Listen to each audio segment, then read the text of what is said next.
In that case, being 6:30 by my clocks, I'll call the meeting to order, and I have noticed all members are present, including Town Manager Michael Units. So we can move on to the appointments and resignations. The first is to appoint Chris Carmichael to the Commission on Disability. This, I believe, is an annual formality that the building inspector is almost the enforcement officer for making sure that public buildings are handicap accessible. So if no one has any questions, Chair will entertain a motion to appoint Chris Carmichael to the Commission on Disability. So moved. Second? Okay. I have a question, Brad. Yes, go ahead, Renee. What exactly is the Commission on Disability? It was more active in the past, but it's to make sure that public buildings are accessible for handicapped people. That, or even like maybe outside if they had a curbing or something like that, something that would allow them to gain access to the building. So it's to check accessibility, I believe. Okay, is this a state commission? The town has a commission. Every city and town has their own local commission. Okay. But I think it's required by state law. How many other members are there, Brad? Anyone that wants to be on the commission, let us know. We only have one other member right now. Okay. And I believe he lives in the housing on West Main Street. Correct. And because I'm so good at names, I can see his face, but I cannot remember his name. Michael something, I believe. Michael Young. Yep. There you go. With all the Michaels around, I figured I had a good shot at it. So, if there are no other questions, we go to the vote. Renee? Yes. Michael? Mr. Toole?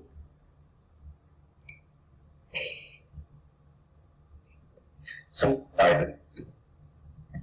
We're voting on the appointment of Mr. yeah, I just had it on mute, yes. Okay. That might be, I didn't mute my ears, so I didn't hear her. Okay, Jack? Yes. Okay. Mr. Flaherty? Yes. And I also vote yes. And again, I'm writing down the names because I can't visualize us sitting at the table. Just call my tool Mary. I've been called We're worse. going to go back to I've that been called much worse. As long as he realizes that's his name, we're all set.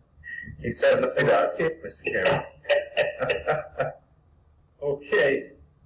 Next appointment is Frank Fournier to the Canoe River Aquifer Advisory Committee. And as is practice, the head of the Water Sewer Department is always represented the town on this committee. So if there are no questions, Chair would entertain a motion to appoint Frank Fournier III to the Canoe River Aquifer Advisory Committee. So moved. Second? Any questions? Hearing none. Michael? Yes. Tool? Renee? Yes. Jack? Yes. And Mike? Yes. And I also vote yes. Okay. We have appointments and reappointments of special police officers, and I know we have the appointment letters. I don't know if we need to read all the appointment letters, but, Jack, if you want to read them, the first 6 are all effective, July 1st. So you could read it once and maybe read all 6 names. All right, I can do that. I hereby notify the Board of Selectmen that in accordance with the provisions of Article 4, Section 2B of the Norton Charter, acting in my capacity as appointing authority, I have reappointed the following individuals as special police officers through fiscal year 2021. Patrick J. Mahoney, Timothy Garapi. This next one is a police matron, so perhaps we'll have to do that separately. Okay, we're going to pull that one out. Yep, Sorry about that. not a problem. Matron. Okay, so we'll go through that. Said reappointment was made on July 8, 2020 in accordance with the provisions of the Norton Charter and will be effective July 22nd, 2020 unless the Board of Selectmen votes to accept or reject the appointment prior to that date. However, I specifically request the Board's acceptance of this appointment with an effective date of July 1st, 2020. Just to clarify, that would be the Select Board, not the Board of Selectmen. Okay. We're going to have to change our form letters. Thank you. So I take that as a motion. Do I have a second? Second. Okay, is there any discussion? Hearing none, we'll go to the vote. Michael Toole, Yes. Renee, Yes. Jack, Yes. Mike, Yes. and I also vote yes. Okay. Next will be the matrons. I hereby notify the Select Board that in accordance with the provisions of Article 4, Section 2B of the Norton Charter, acting in my capacity as appointing authority, I have reappointed the following individuals as police matrons through fiscal year 2021. Stephanie Langton, Susan Huff, Courtney Foley, and that's it. Said reappointments were made on July 8, 2020, in accordance with the provisions of the Norton Charter and will be effective July 22nd, 2020, unless the Select Board votes to accept or reject the reappointment prior to this date. However, I specifically request the Board's acceptance of this reappointment with an effective date of July 1, 2020. Okay, I accept that as a motion. Do I have a second? Second. Any discussion? Just a Yes. matter on, I think it was, yeah, for these, the date in the letter is July 8th, 2022. So Oh, okay. it's that for a record. Okay. Boy, I slept a long time. So we'll clarify that and have it corrected in the minutes. That being said, are there any other questions? Hearing none, we'll go to the vote. Michael? Yes. Renee? Yes. Jack? Yes. Mike? Yes. I'll also vote yes. Next, Mr. Conway. Yes, one more special police officer. I believe you may recognize this name, Mr. Chairman. I hereby notify the Select Board that in accordance with the provisions of Article 4, Section 2B of the Norton Charter, acting in my capacity as appointing authority, I have appointed the following individual as a special police officer through fiscal year 2021, Todd A. Bramwell. Said appointment was made on July 8, 2020, in accordance with the provisions of the Norton Charter, and will be effective July 22nd, 2020, unless the Board of Selectmen, the Select Board votes to accept or reject the appointment prior to that date. However, I specifically request the Board's acceptance of this appointment with an effective date of July 1, 2020. Okay, accept that as a motion. Do I have a second? Second. Brad, can we amend that motion to include the next individual, Robert Whitfield? It's just that he starts on a different date because Okay. his last day of work, I believe, was either the 5th or the 6th. Mr. Whitfield's, or Sergeant Whitfield. Okay. His His effective date is the 6th, I see, yep. So, we'll stick with this one, and we have a motion in a second. If we have no other discussion, we'll go to the vote. Michael? Yes. Renee? Yes. Jack? Yes. Mike? Yes. And I'll abstain. Very good. Oh. Next one up. I hereby notify the Select Board that in accordance with the provisions of Article 4, Section 2B of the Norton Charter, acting in my capacity as appointing authority, I've appointed the following individual as a special police officer through fiscal year 2021, Robert R. Whitfield. That appointment was made on July 8, 2020, in accordance with the provisions of the Norton Charter, and will be effective July 22nd, 2020, unless the Select Board votes to accept or reject the appointment prior to that date. However, I specifically request the Board's acceptance of this appointment with an effective date of July 6, 2020. I accept that as a motion. Do I have a second? Second. Okay, is there any discussion or questions? Hearing none, we'll go to the vote. Michael? Yes. Renee? Yes. Jack? Yes. Mike? Yes. And I also vote yes. Okay.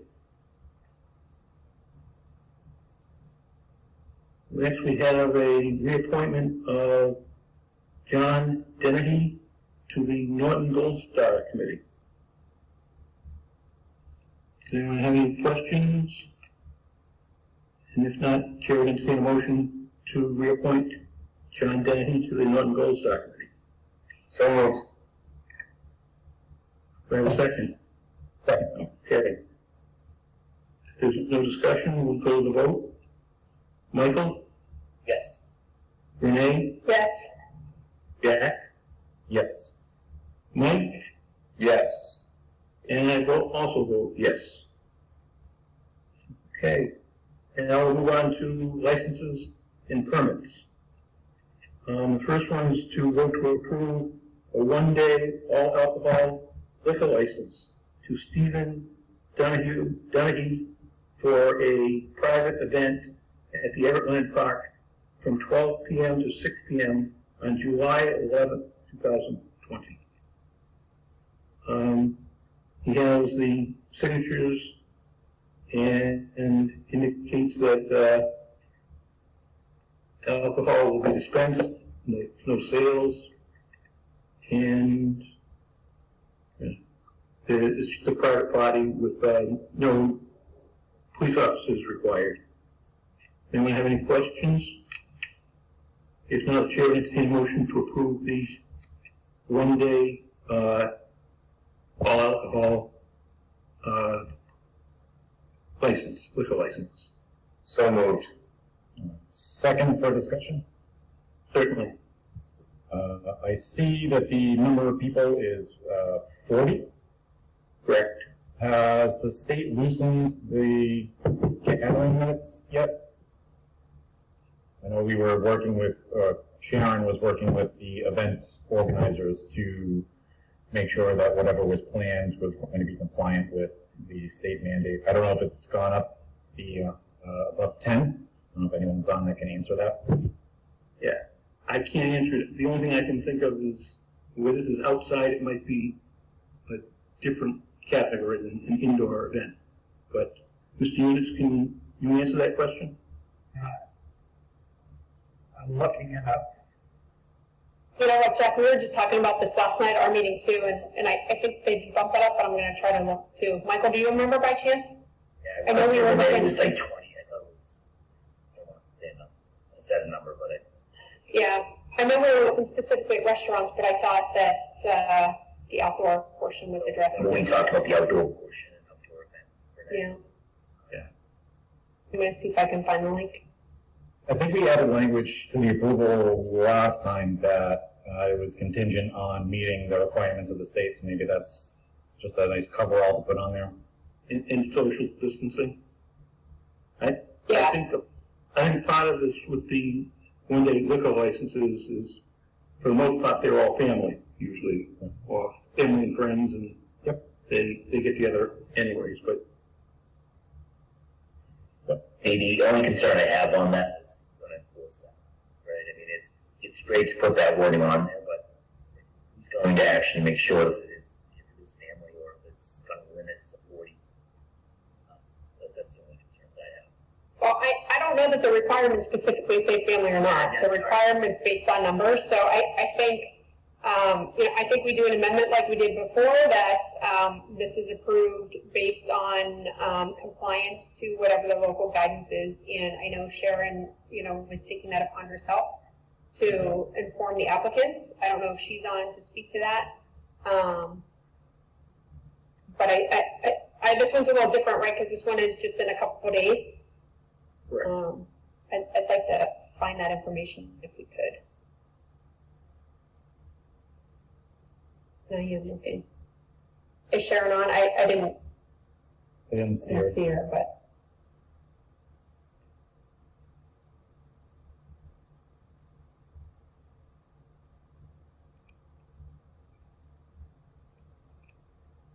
If we can just have 1 minute, we might be able to find out, and at least we can be more specific with an amendment if we need to. Do you want to move on to the next one and come back to this, or does someone have a preference or any answer to the question? I'd rather just take a few minutes to, Okay, if we can. not a problem. Three of us actively working the Google machine, we should be able to find it pretty quickly.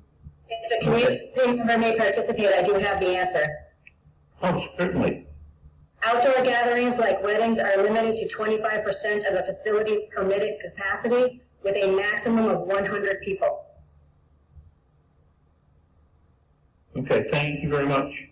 You're welcome. Just for the record, so that if Jen has to get this in her minutes, could you identify yourself, please? Becky Harrington. Okay, thank you very much, Becky.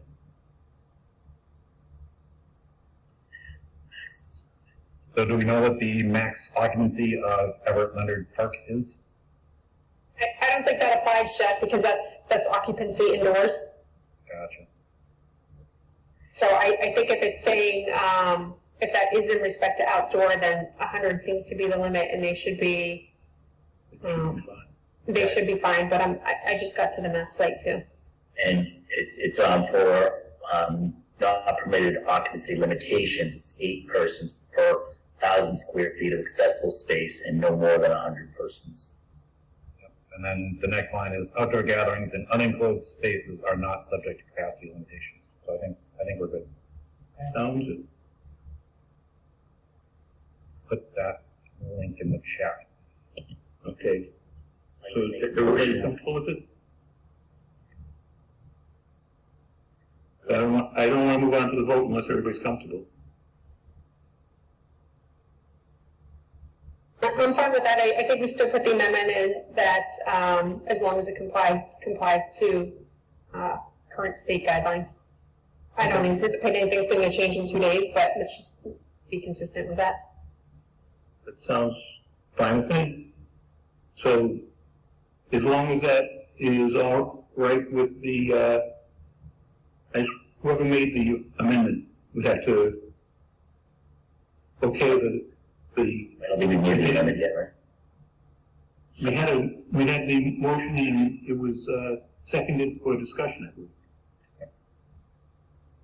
Correct. So I think Mike made the initial motion.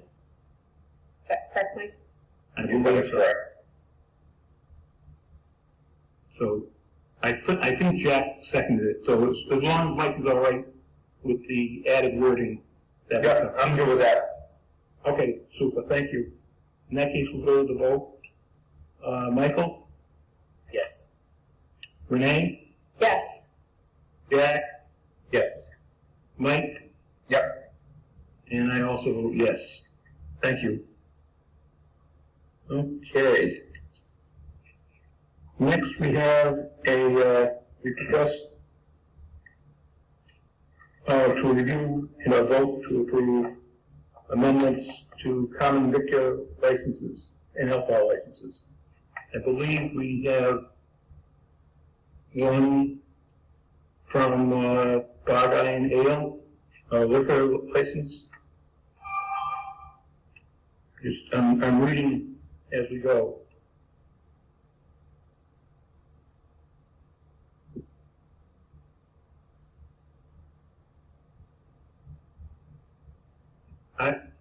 Mr. Units, can you help me? Sure. We, So, Mr. Chairman, previously, we had given Baldine an amendment to their license to allow outside seating. And now that interior seating is being allowed, they've taken over the front of the building, so they want to amend their license to add that space Okay. to their license. So they have more interior space Right. that wasn't in their original license. Right. Does anyone have any questions? I can add some more detail to this for the board. I talked to Brian there last week.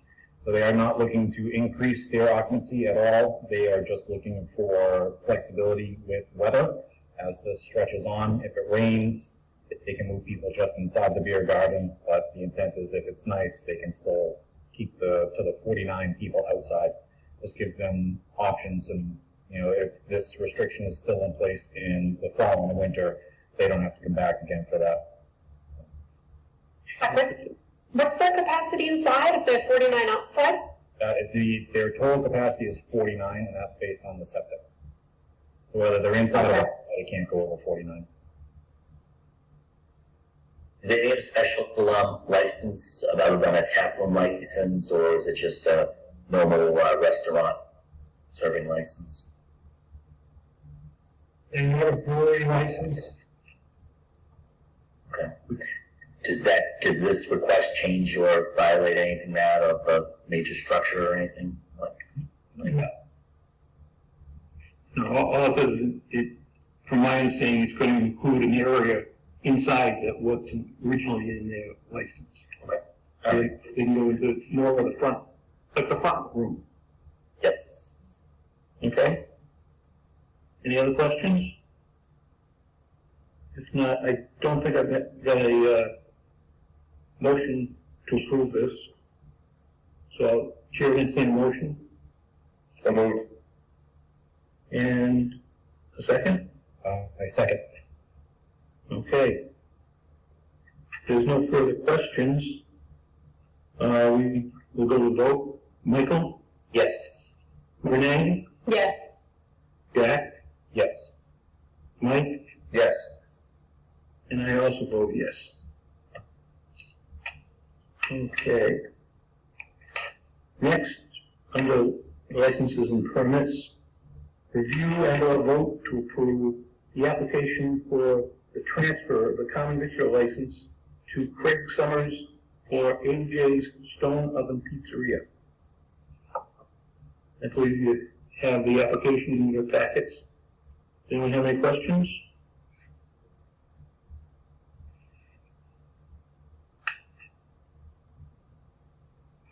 I don't know if the applicant is online. Hi, I'm here. Hello. How are you? Not bad, yourself. Good, thanks. Okay, so I assume you're taking over this establishment? Yes, I am. Hopefully. Heck of a time to be taking over. I know. Perfect time. So I assume everything's the way it was in the past, except the person running it. Yes. Okay, does anyone have any questions? And you know what, before I go any further, for the record, can you identify yourself for the minutes? Sure, Craig Summers. And I actually previously owned that restaurant, sold it, and now the current owner is having double rotator cuff surgery, so we're going back here and taking it off. It's almost the boomerang effect. Go back again. Yeah. Excellent. Does anyone have any questions for Mr. Summers? Hearing none, Chair will entertain a motion to approve the request to transfer the common victual license to Craig Summers for AJ Stone Oven Pizzeria. Moved. Second, We have a motion and a second. Any further discussion? Hearing none, we go to the vote. Michael? Yes. Renee? Yes. Jack? Yes. Mike? Yes. And I'll also vote yes. Thank you very much. Thanks, everybody. Hope to see you in. Good luck. Thank Be you. safe. Thank you. We'll be in. Thank I'm you. in. All right, thanks. Okay. Now, under announcements. Mr. Conway, do you want to read the announcements? Yes, sir. Let me just get to those real quick.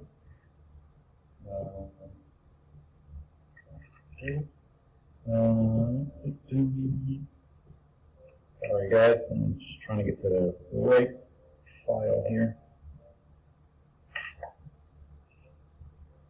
There we go.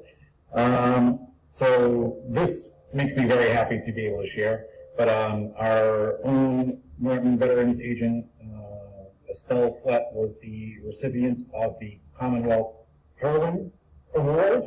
And reading from the packet, each year the Commission partners with state legislators to identify women who make outstanding contributions to their organizations and communities. Each legislator is encouraged to submit one woman from their constituency as a means of recognizing their invaluable community contributions. We accept only nominations from state legislators, but if you know of an ideal candidate, we recommend reach out. The Commonwealth Heroines are women who don't always make the news, but truly make the difference. They are the women who use their time, talent, and enthusiasm to enrich the lives of others and make a difference in their neighborhoods, cities, and towns. They are mentors, volunteers, and innovators who do what needs to be done without expectations of recognition or gratitude. These women are the glue that keeps a community together, and every community has them. I honestly cannot think of a better way to describe that sums her up to a T. So that's what an outstanding achievement for her, and very glad to have her as part of our town staff. I concur. I just want to mention that Estelle was nominated by Representative Stephen Howard. Mr. Chairman, if I may, Yes, we are very fortunate as a community to have Estelle. She's wonderful. She's very selfless. She helps anybody that will ask, including my mother-in-law. My father-in-law was sick, and the agent in her community was not as helpful. So I referred her over to Estelle, and she gave her great guidance, which was, at the time, just completely invaluable. We're very lucky as a town. We have a lot of very, very talented women that are department heads in our community, and many of them qualify for this award, but I can't imagine one more deserving than Estelle. Thank you, Mike. It's well said. Thank you. Anyone else wish to speak? Yeah, Honorary Mayor Norton has to say, and Estelle is a wonderful woman who helps our veterans and helps our people and helps our veterans who fought and bled for this country. And thank you, Estelle, and you deserve that award. Thank you, Thank you, Peter. Estelle, would you like to say a few words? I would hate to. I hate to. Okay. But please do anyway. Well, I'm very thankful, and I appreciate the recognition. My veterans and their families make it easy, so I'm happy to do it. Thank you. Thank you from the entire town for all the work that you do. Thank you. Anyone else wish to speak? Okay, hearing none, we'll move on to new business. And the first order of new business is to have the board vote for a special election. You know, before I do that, out of order, or maybe I skipped over it, was, yes, in announcements, Mr. Flaherty, would you like to make a public announcement before I do the first order of business? I'd really prefer not to, but unfortunately I have to. Unfortunately, my family and I have found a home that we have really fallen in love with, but the problem is it's about 2,000 feet in the wrong direction on the Norton-Mansfield line. So despite really was hoping not to ever have to do this, but have to resign my position as a member of the Select Board of Norton. And I'll defer both to select report and mail to make any comments. Okay, I just wanted you to be able to say that before we set the election to replace you. Thank you. Okay. Mr. Chairman, there's no way to annex that 2,000 feet from Mansfield, or there's no way to just kind of grab the land. You can try it some midnight. And the taxes are better in Norton, so please do. Didn't they take some of our land by eminent domain? Can we claim Mike as eminent domain? Just spot zoning. Yeah. You want to get to Mansfield will want to give it to us. Say that again, Mike? I said, give it a year, maybe Mansfield will want to give it to us. It won't take me that long. You've done it all. Congratulations. Thank you. Technically, Mansfield, all of Mansfield belonged to Norton many years ago, centuries ago. I think we should go with it. So maybe we should fight to get it back? Be happy to do so. Okay. You're our inside man. Okay. Yes. Okay. The discussion is completed. The board needs to vote to set a special election for September 19th, 2020, and further to place on the ballot for such election the remainder of the unexpired term of Selectman Flaherty, and this will be until the next annual election in the spring of 2021, and to authorize the town clerk to immediately make available nomination papers for such purposes. So, before we move on that, Mr. Chairman, Yes. my attention earlier today that September 19th is Rosh Hashanah. We may want to consider the following weekends to avoid that holiday. If Lucia's on, I know she has from the time of the post becoming absent, she has a certain number of days within that she has to hold the election. So I'm going to defer to her to tell us is the following weekend within the time limit that she needs to meet. Good evening. I'd like to, if possible, if we can have it at the 19th, I'd like to put it up to the 12th. We're hitting real busy times there with the state primary and certifying it, and that's going to be starting the November election. So I'd rather do that before it gets pretty crazy. If the 12th would be okay with you, we're in that time frame. Okay, but we're getting close to going beyond the time frame if we keep pushing it out, though, correct? Yes. Yeah. Is it, so instead of the 19th, we'll indicate the 12th, if that's all right? Does anyone have any other input? If not, the chair will entertain a motion to set the special election for September 12th, 2020 to fill the unexpired portion of the term of Mr. Flaherty until the next annual election, which would be in the spring of 2021. So moved. Do I have a second? Second. Okay, is there any further discussion? Yes, can I speak, please, Mr. Chair? Certainly. The hours for the election, I know we briefly discussed at town meeting, after the meeting, can we do hours at 9 to 3? It's going to be expensive. I did a quick calculation today, so this election is probably going to cost us close to $4,000 or maybe just a little bit over. So Okay. if we could maybe do hours of 9 to 3, there will be a lot of early voting, not live early voting, but by ballots by mail. If you would all agree to that, or any suggestions. It sounds good to me, but Does anyone on the board have an opinion they'd like to voice? I think that's fine, and I think based on what we saw with the most recent election, there was a pretty steep tail off after about 2:30. Is that correct, Lucia? Yes, that is Jack. That is fine with me, and we could, I don't know if we need to make that part of the motion, but it might be, I'd be amenable to adding that to the motion. If that's all. Okay. Are there any other questions or comments? And I would just like to say that tomorrow I will get it out there in every way. The papers will be, nomination papers will be available on Monday.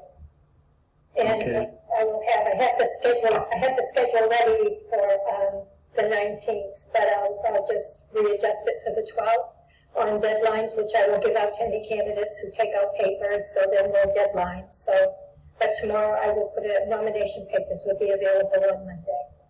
Okay, now, if someone's interested in getting nomination papers, if the town hall isn't open, what's the process? I Make an appointment? Or- I would like them to phone, because there are a few things that I need to go over with them. I don't mind them coming in with a mask in a 6-foot distance, or I can speak to them outside and hand them the nomination papers outside town hall. Okay. Does anyone else have any questions? One more question. Alicia, how many signatures would someone need to get for the nomination? Is it still 50? Yes, it's still 50, and they have to be registered voters, and they have to be certifiable. So I would like to say that anybody who's going to take out papers, when you get signatures, a lot of people scribble their name. I would take that few seconds to hand write their name if they can't read their signature, because if their signature is not readable, then they don't count. Okay, any other questions? If not, I believe we have a motion in a second. And that being the case, I'd like to go to vote. And Michael? Yes. Renee? Yes. Jack? Yes. Mike? Extension. I thought you were going to try and vote twice. I can vote no. Yes. It is what it is. Okay. Thank you very much, and we'll move on. We'll talk later. Thank you. Okay. The next order of business is the reorganization of the select board.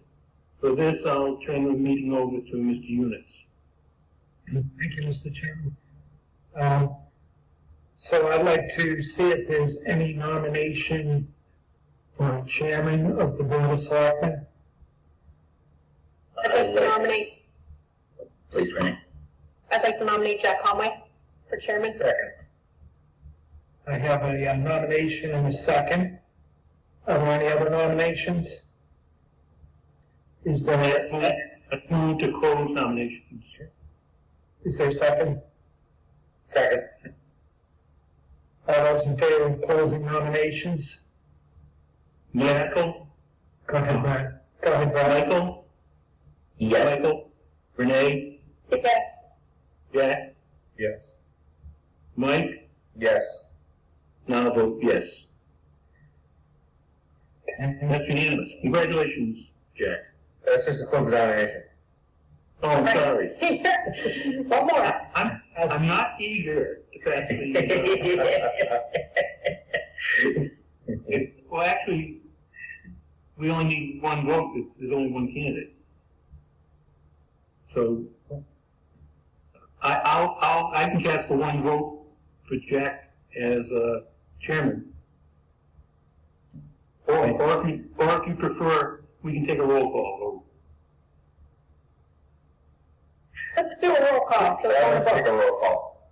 Okay, Michael, Yes. Renee, yes. Jack, I'll abstain. Howard, Mike, Yes, and I think it's a great selection. okay, and I'll also vote yes. Thank you all very much. Congratulations. It means a lot. Thank you. Okay. Now, Mr. Units. Any nominations for vice chair? Yes, I would like to nominate Renee Deli as vice chair. As chair, though, I don't think you can make a motion, so I would like to make a motion for Lily as vice chair. All right, well, And now I can You're the second. big seat now. Thanks, Mike. Brad seconded. Are there any other nominations? Is there a motion to close nominations? So moved. Is there a second? Second. I'll second. We have a moved by Right. Mike and seconded by Renee. That's All fine. right. And all those in favor of closing nominations? Aye. Jack, we got a roll call. oh, Yeah. Michael, Yes. Michael, Renee, Yes. Jack, yes. Mike, Yes. and I vote yes. And Congratulations. all those in favor of Renee Dealey as vice chair? Okay, Michael, Yes. Renee, Yes. Jack, Yes. Mike, Yes. and I'll vote yes. Okay. And are there any nominations for clerk? I'd like to nominate Michael Toole for clerk. Is there a second? Second. Any other nominations? Is there a motion to close nominations for clerk? So moved. Second. I think that was Flaherty on the motion and me on the second. Yep. I don't know who got there first yet.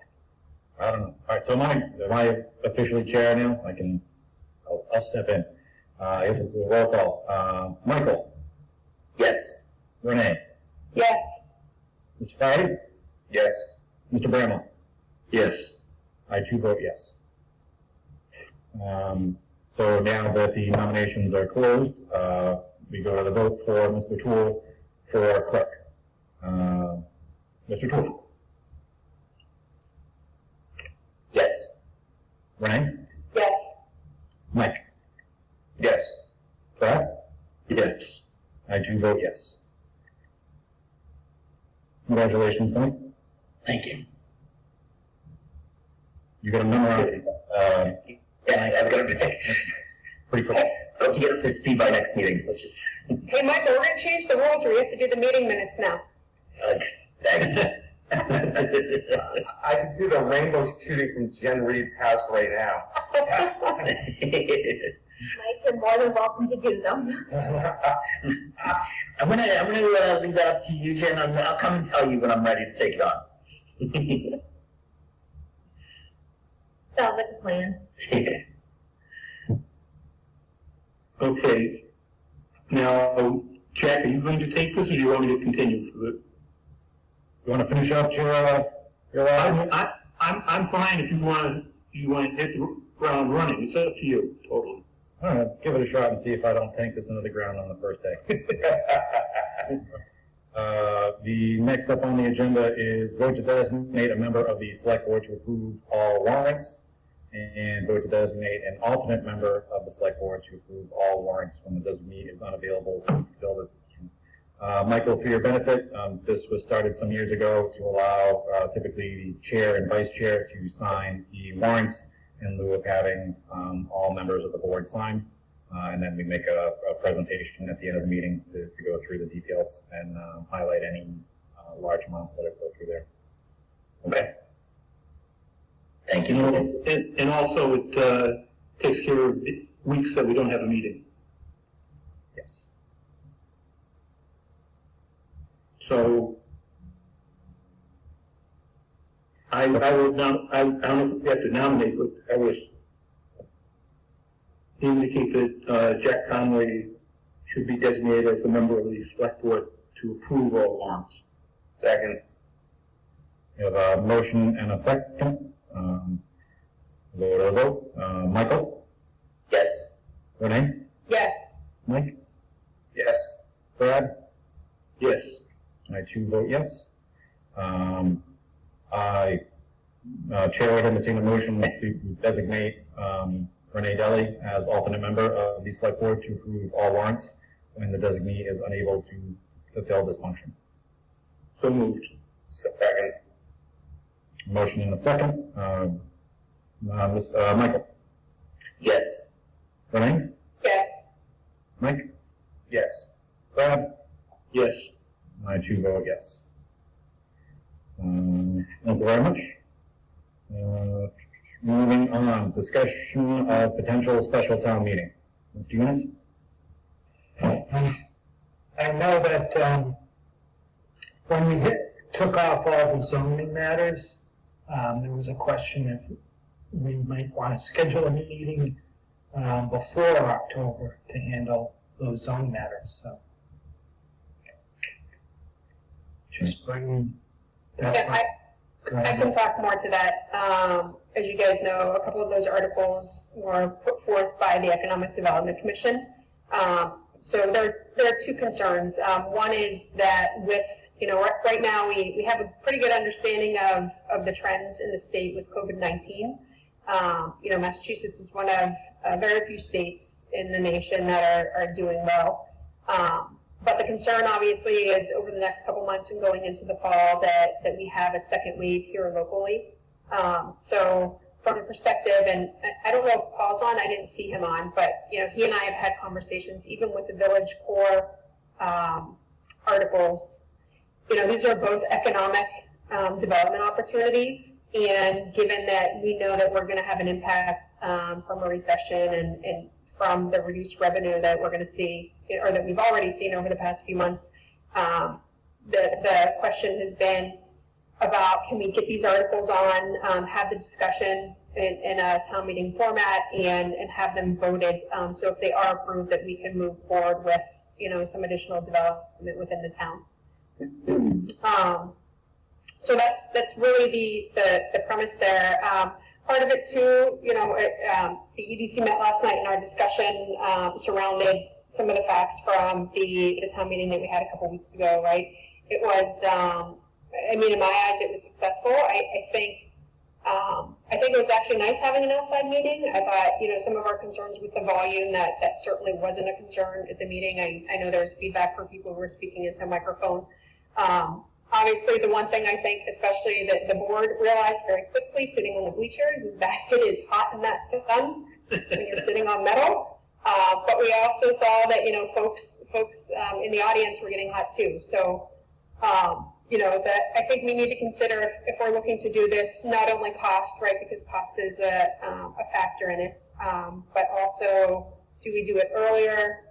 Do we provide a tent? Do we ask people to bring, some sort of cover to reduce costs? I think there are a lot of things, but wanted just to pose a discussion, not necessarily vote on a date right now, but just to talk about our thoughts on that and bringing those articles forward prior to, an October meeting where we might be in the same situation that we really want to reduce the number of people. I think what we've seen entering phase 3 really, provides us with an opportunity right now because, while there are still safety protocols in place, it certainly has been proven that, the outdoor functions are better than the indoor functions. So we have a limited amount of time to do that, even though it will be hot if we're looking at doing something in early August. I'm not sure. I'd like to find out from Mr. Units, because of the timing we have to set for submission of articles in the wait. What would be the earliest date? If we were to, select a date tonight, what's the earliest date? Because I'm not sure, exactly what timeline we're talking about. It seems like it might be late August or early September, but I'm not sure. Yeah, well, as Renee said, she did plan on setting a date tonight, so I'll get you the timeline for your next meeting, so you know that. Okay. Also, maybe Robin will know the cost of, from the last town meeting. Town meetings usually don't cost us anything. The only thing is with the sound system. We had to pay for that. So we'll get an idea on the cost and have that for you at the next meeting. And Mike, can you include in that the estimates that we had for the tents? Sure. I think it was with two, like 10,000. And again, I mean, maybe it's, we're kind of putting out feelers about everybody's thoughts with bringing their own sort of cover. I know a lot of people did that. Certainly if we had one tent for people who weren't able to do that, I think that was at $4,000. And I thought that the special town meeting for the charter, I don't know if anybody has this offhand, but that it has different guidelines, that it's 14 days, right? Like if we set the meeting, we can do it within 14 days, and the warrant is open for 5 days.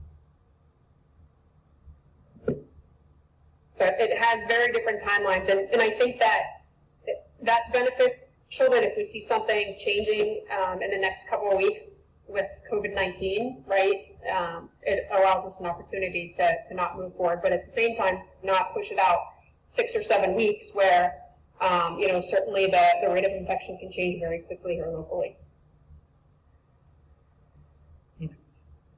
Renee, Go ahead, Jack. sorry, go ahead, Mr. Berman. No, I was just going to say, as long as Mr. Yunus can get back to us with the timeline on, our wait periods for, to legally do this, then I can't see why we can't, set the date at the next meeting. Mr. Chairman from the audience, Yes. Oh, I'm sorry. Jack. Yes, Mr. Slattery. Slattery, doesn't matter, Flattery's leaving.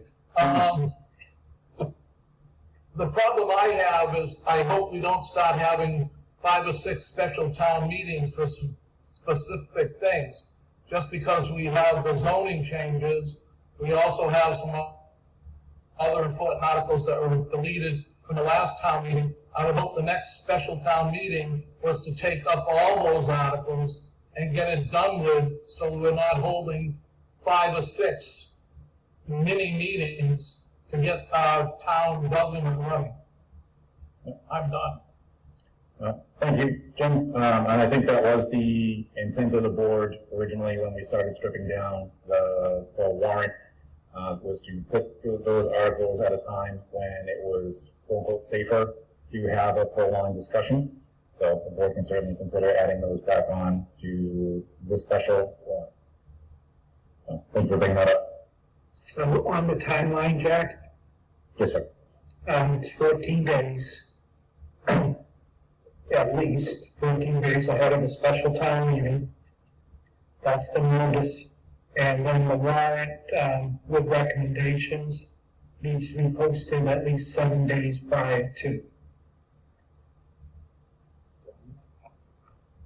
So how does the board feel about those dates, 14 days and 7 days?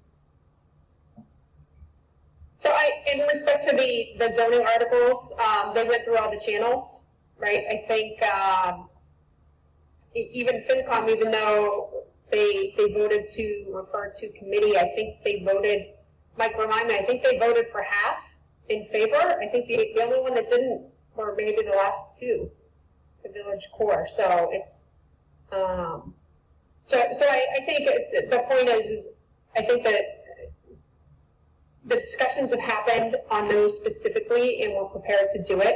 I don't know how far the other articles, if they were ever presented to FinCom in respect to the town hall land acquisitions and those. I don't know. I can't remember. I don't know, Mike, if you know if those were discussed at FinCom or voted on. And as long as the public hearings were held for a prior meeting, we don't have to hold them for this meeting, correct? According to town council, that was correct, yes. Yeah. Okay, I just wanted to make sure. I'm trying to be devil's advocate over here and trying to keep my mouth shut. Mike, is there a date at which point the public hearings would need to be reheld? I know I had seen something before, it was 45 days, the meeting would have to be held, but that was talked about being loosened in light of the COVID.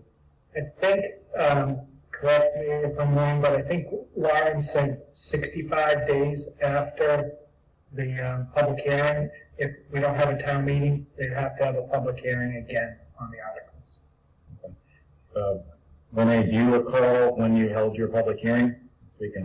They were, I believe that the 26th of May was when they finally voted and closed the public hearing. Let me confirm that.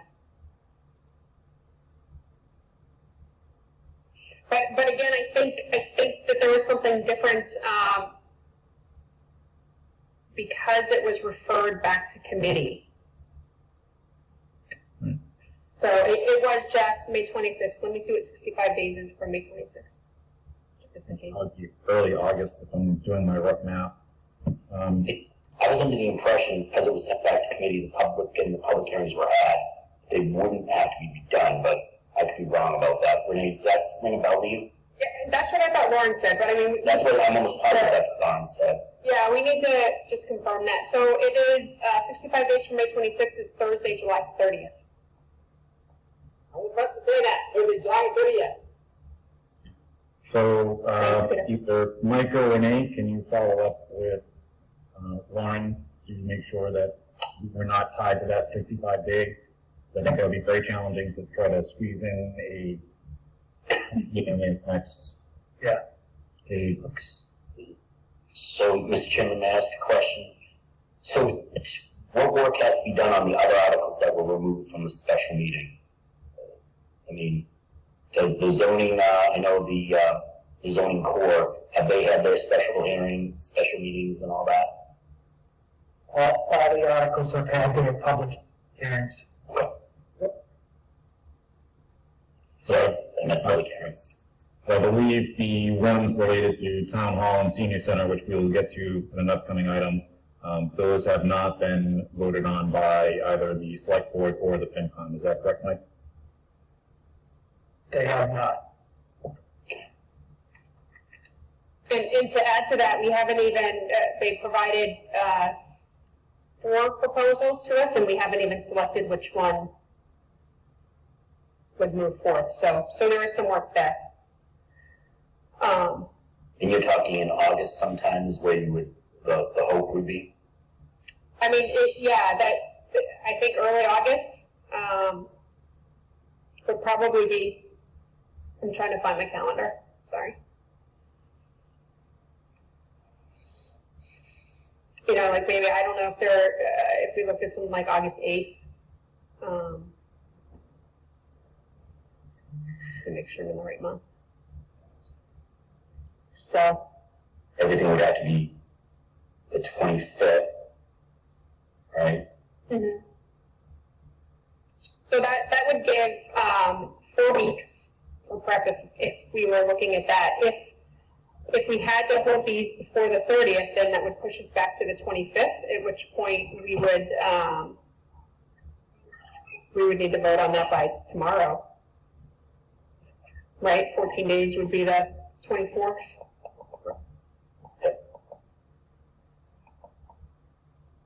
You know, but alternatively, I'll have to look. I know Walter indicated, I want to say he said he was out on the 10th to the 14th. So, you know, it's not saying that it couldn't be moved in August either, you know.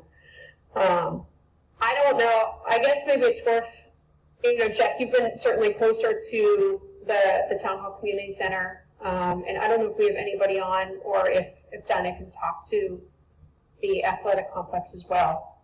I guess my question would be is if a decision was made on whichever one of those we wanted to go with, are we prepared?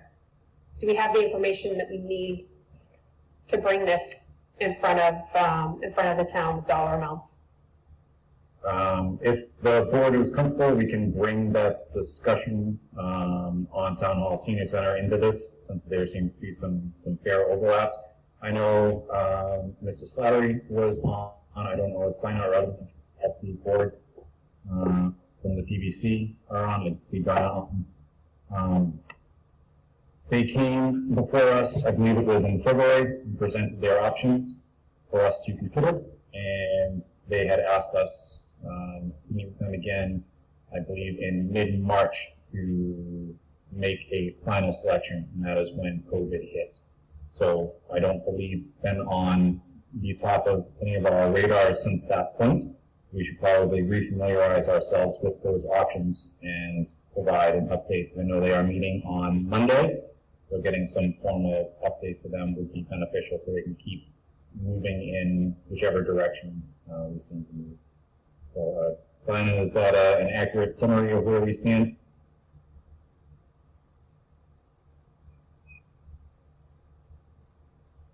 You run away from me? She was muted. Mr.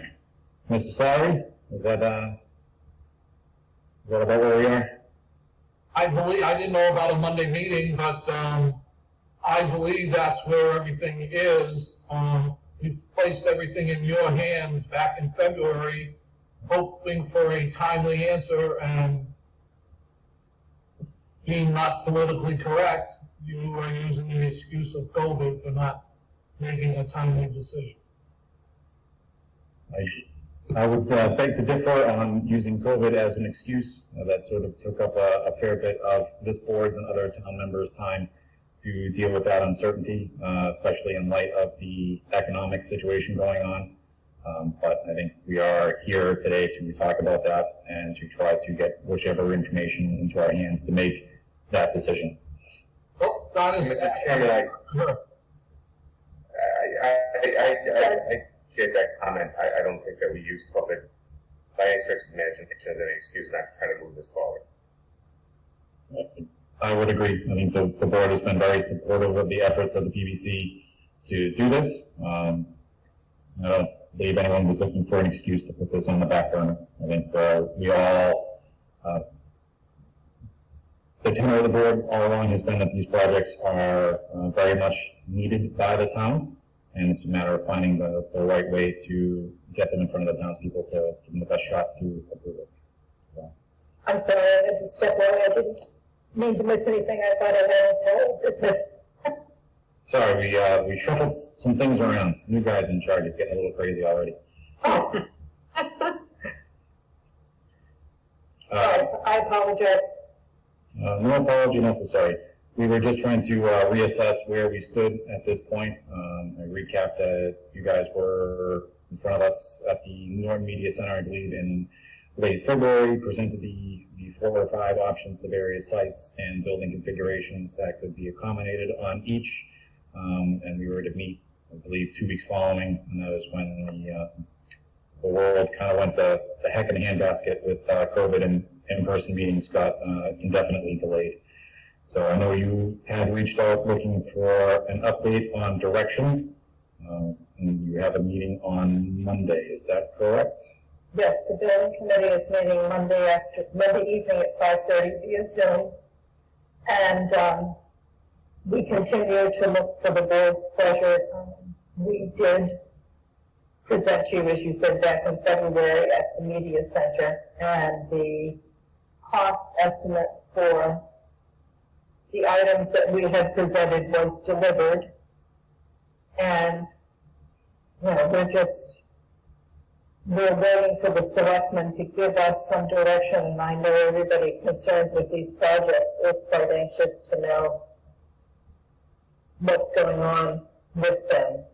So, I'm here to answer any questions that you might have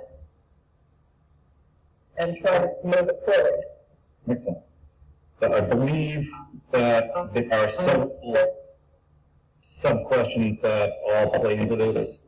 One is the location of each building, so the site issue, the associated cost, and then how they get bundled together on a potential warrant. Is it one building per article? Is it everything bundled together? And then also the athletic complex for the schools is also on the table. So I open it up to members of the select board for discussion.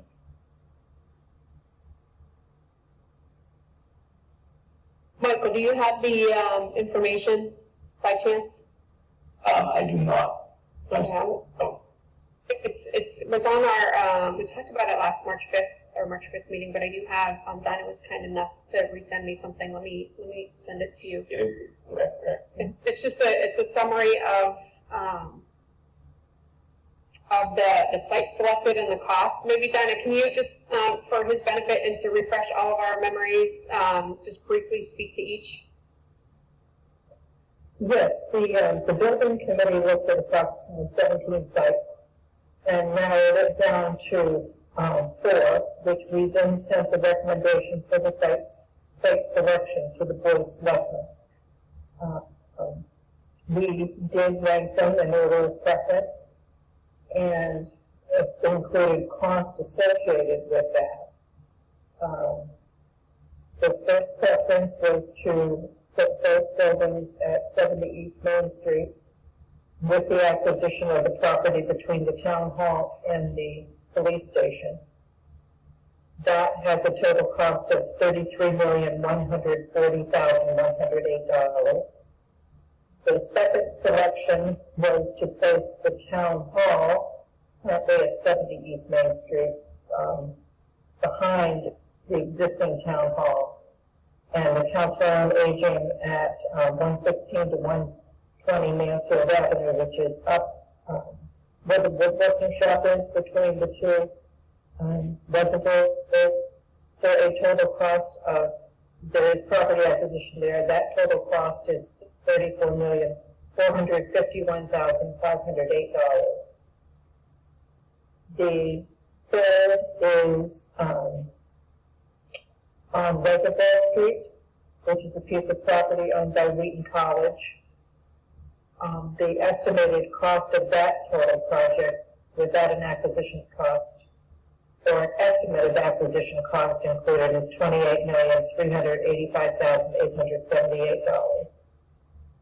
And then the fourth was to place the Community Center Council on Aging in front of the middle school at 215 to 233 West Main Street, and leave the town hall at the existing town hall site, which would add, let me get my glasses going in the correct direction here. At that, the cost would be a total cost of $33,860,909. And these are the recommendations that the building committee sent to the Board of Selectmen. Once the board selects a site, or decides to move this project forward, and by selecting a site, then the building committee will be able to work with you all and take it through the necessary boards and committees, finance, planning, on up to a possible town meeting. I realize, and so does the building committee, that the cost is very high, especially at a time like this. But I will remind the board that the first time the discussion of a new town hall and council on aging occurred was back in 1995. And it was put off because it was felt it was too expensive at that time. If that had gone forward, you would have two buildings, 23, 24 years old, and you would be at the end of the bond issue, so they would have been paid for. But right now you're dealing with two buildings that are locally out of code, are problematic, are getting to be more expensive to repair, do not meet the need of community. So as started in 1995 and taken twice more between then and now, we're here again, unfortunately, with a higher price tag because the town has done nothing in the past to address this issue.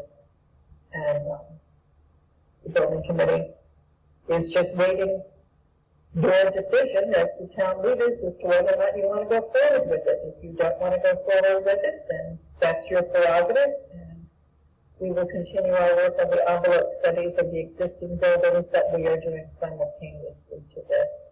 But we cannot move forward until you do. Thank you, Donna. Hey, Jack, if I can ask Mike, Mike, I know we asked for the cost, even if these didn't go through, but more to compare the costs of maintaining or getting both town hall and the council on aging to a point where it's not going to fall apart in a day. Did we ever get those final costs? You did. I thought Chris had given us those. I'll pull them back out. Okay. I just remember something like 60,000 for a roof, but I don't remember if it was all pieced together or not.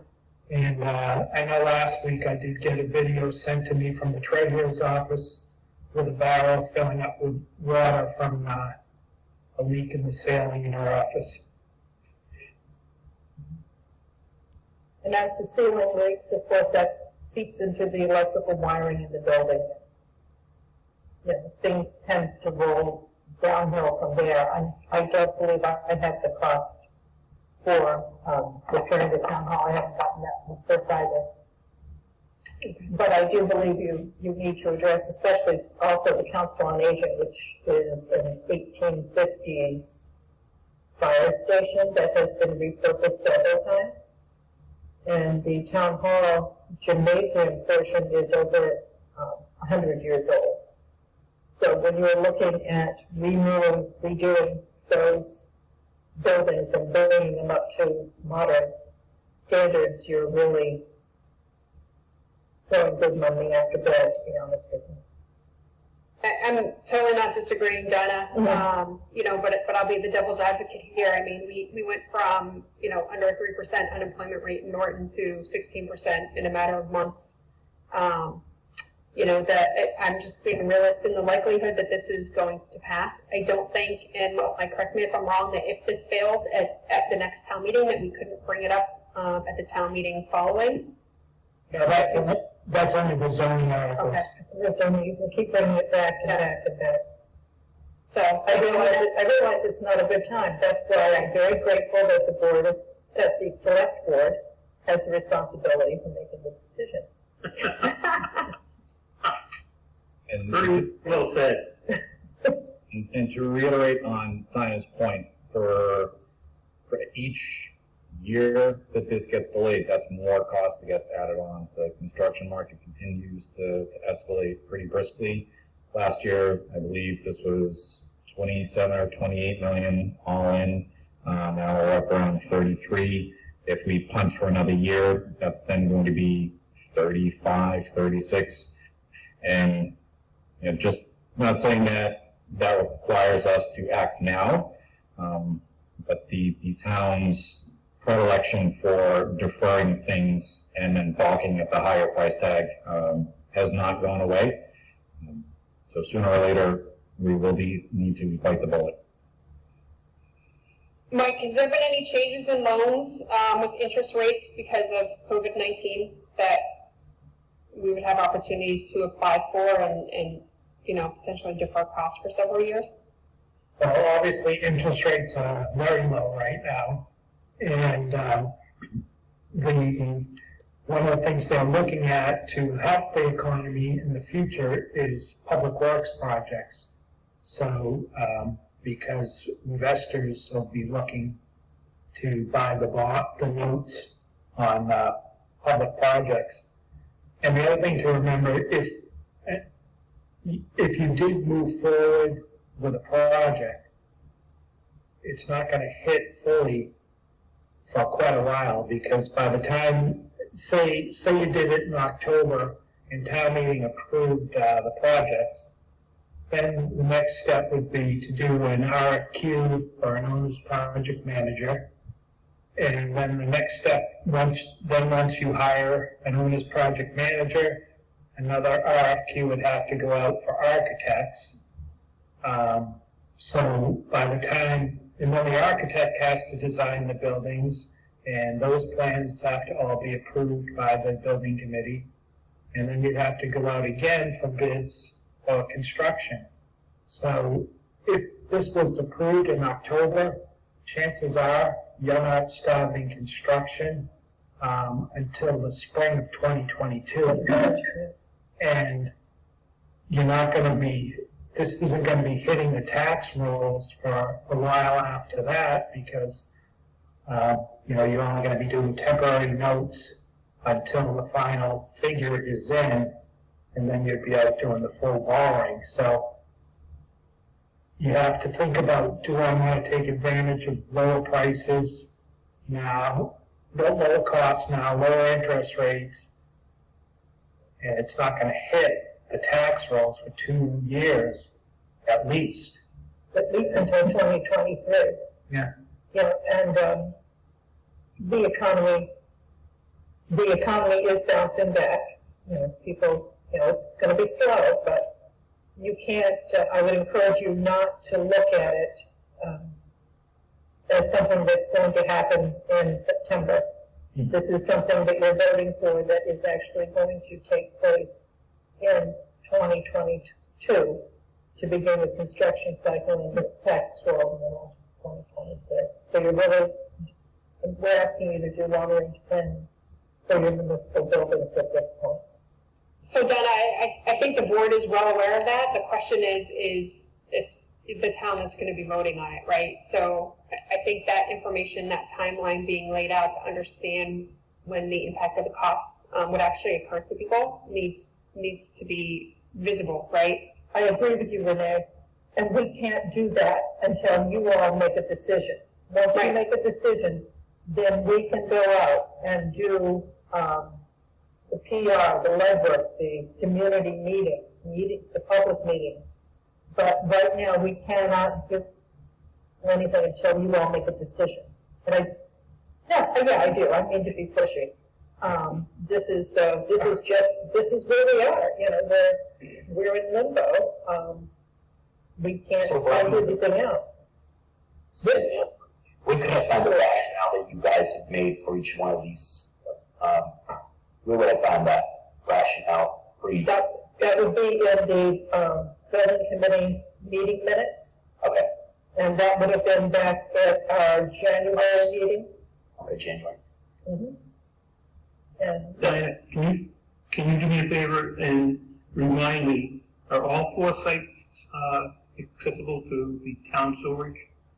Yes, they are. Okay. I thought Reservoir, there was potentially a $400,000 expense in tying it in. That is not on my sheet, but it very well could be. I just don't have that in front of me right now. I know the story's down that way, but I didn't don't know. I think it goes down that far, doesn't it? I'm not really sure how far it goes. So I had the pleasure of reading those minutes today, Diana, which is the only reason why I remember this. And Mike helped me here because I thought in reading the minutes that it was something about the manhole was close to Elm. Correct. There's a manhole Where the pump station is. You're right, just beyond Elm Street. So we'd have to run the sewer down Reservoir to that manhole. Yeah. On the bright side, I don't think there's any ledge down there. Right. We're planning for that to be 1.2 million, right? Neither does Weston and Sampson. We can always increase the cost if you'd like. I mean. Well, I remember, and Don, I'm not bringing that particular item up, but, one of the questions that I asked during that meeting was if we had the ability to access that site from 140 as opposed to through Reservoir. And I bring that up again now because during our discussions on the marijuana bylaws, specifically in that area, we had some additional context provided by a resident on that street, and he had indicated that there's quite a bit of opposition in putting a town hall and senior center there because of the increase in traffic down that residential area, and that it really didn't fit in that neighborhood. So that's why I mention it. And I don't know, I thought that Mr. Viveros was going to come back and say that you guys hadn't. I thought he said that you hadn't looked at the potential to access the site from 140, but he was going to come back and do that. Not that I recall. Okay. I think it's in the minutes, which again is the only reason that I recall it, but. I don't think there was any reason why you couldn't access it from before. I think he just said he hadn't looked into it. Mr. Chair, Sorry. Mr. Chairman? Yes. Yeah, oh, sorry. So, A roll of duct tape, throw it over my mouth. so I just want to say, that the building committee isn't looking for you to say, let's move on right now. Are they looking for you to at least look at, I know Michael Toole needs to review stuff, but look at the proposals and give a suggestion to them on which sites you'd prefer. And then later on, we'd talk about which town meeting to put it on. But we just need to know where you want it. So to that end, Mike, I'm on the PBC page on the town website, and I cannot find the information from this year's presentation. I know at least part of it was on there, and I just can't find it on our site. If you could share the link out with the board so that we can review that in advance of, sounds like our next meeting. Okay? Yep, put it on the agenda for the next meeting. So Dinah, it doesn't sound like you're gonna get concrete direction, but the wheels are turning. We appreciate you coming and kicking us in the behind. Well, I'm looking for concrete direction at your next meeting. We'll see what we can do. No pressure. It makes sense to have the architect, yet another Michael, I believe, come and be present for that meeting. I can ask him. Okay. I assume it's going to be a Zoom meeting? Yes. Okay. And then does the board feel that we should make this a joint meeting with school committee to talk about the athletic conflict as well? Because these projects have been tied together and then unknotted and then retied again, just so we can get everything out and discuss it at one time. Yes. And Jack, I'd add too, I think that we should consider, not that I really want to have another meeting, but a meeting next week, because if we do decide to put these on the special town meeting that we were talking about for zoning, right, there's a very short timeline. Mr. Chairman? Yes, ma'am. It would be my recommendation, if I might, that this not be rushed through till August. The community needs to have time to digest this and know what's coming. And if you're looking at an August special meeting for zoning, I think you're selling these projects short, and not giving the members of our community enough time to digest the information. Yeah, Dana, I was responding to, Jim had indicated, I think when you stepped away, about us considering whether or not to put these on the special town meeting. Okay. And Mr. Chairman, I agree with Dinah. I think you could not do this in August. There wouldn't be time enough to educate the public on it. And, the best case scenario would be October. Yeah. Agreed. So, Mike, can you reach out to, I believe Carolyn Gallagher is the new chair of the school committee, along with Dr. Bayetta, about setting up a joint meeting for week after next? Mm-hmm. Okay. Make that a triple header with PVC in the room, so it's such as it is. Mr. Chairman? Yes, Jim. Two things I'd like to say is that, number one, I think the mindset we should start having right now is that the town has to bite the bullet. You brought up that phrase, it was something that came to my mind also, that it's got to be done. I don't think there's any choice. I know we can't ram anything down somebody's throat, but we've got to do something somehow. It's not going to happen, and somebody's life could be lost with the collapse of one of these buildings. And I'm saying it now, and it's being said that there's a great liability here, and we've got to bite the bullet and do it. Your concern is noted. The second thing I'd like to say is, when you're notifying the school committee, and I know I'm going over the chairman's head, but it's not the chairperson's head. I know it's not the first time, but the school department has not made a final presentation to us about their athletic fields. They made a presentation with like 7 choices, one of which had a senior center on it. Then that was eliminated, but they never came back to the building committee after their public meetings and everything else to tell us which of the 7 or 8 choices they had they wanted to go forward with. So when somebody talks to Dr. Baeta and the new chairman of the chairperson of the school committee, they should be ready to make a presentation to the building committee of which of the athletic complexes they want to go with. Very good. I do see that Carolyn Gallagher is on. I don't want to put you on the spot, but I believe with meeting on Monday, is it possible that someone could do that presentation for the PBC, either this Monday or at a future time? I can't guarantee that somebody would be available for Monday, but I certainly will pass this along to Dr. Baeta. I've been taking notes. Great. Thank you, Carolyn, and congratulations on your chair. Thank you, you as well. Any further discussion on special town meeting, town hall, senior center projects? May I just ask, you said this would be brought up at the next selectmen's meeting. Do you have a date for that yet? Because if I'm going to contact Mr. Veras, I need to give him a date to put a Zoom meeting on the schedule. I would assume it would be Thursday, July 23rd, unless there's any dissension from the board. Whatever 2 weeks from today is. Okay.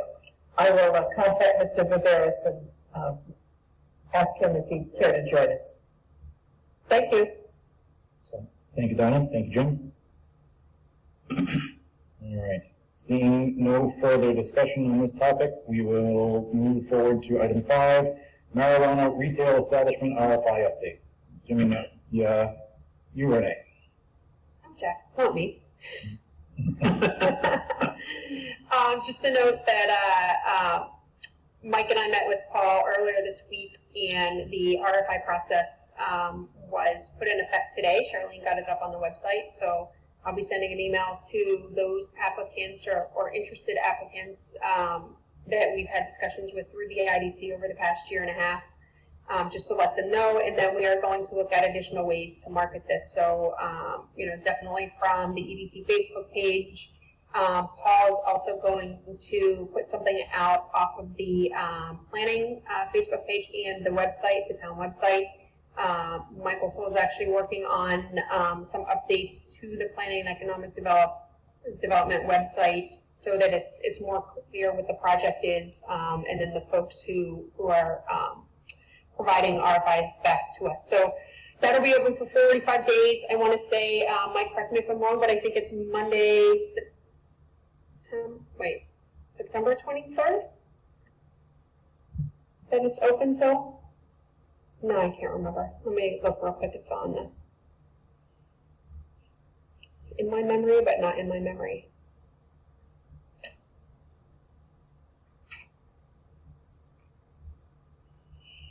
I'm sorry, Monday, August 24th is the deadline for submissions. I'm in the wrong month.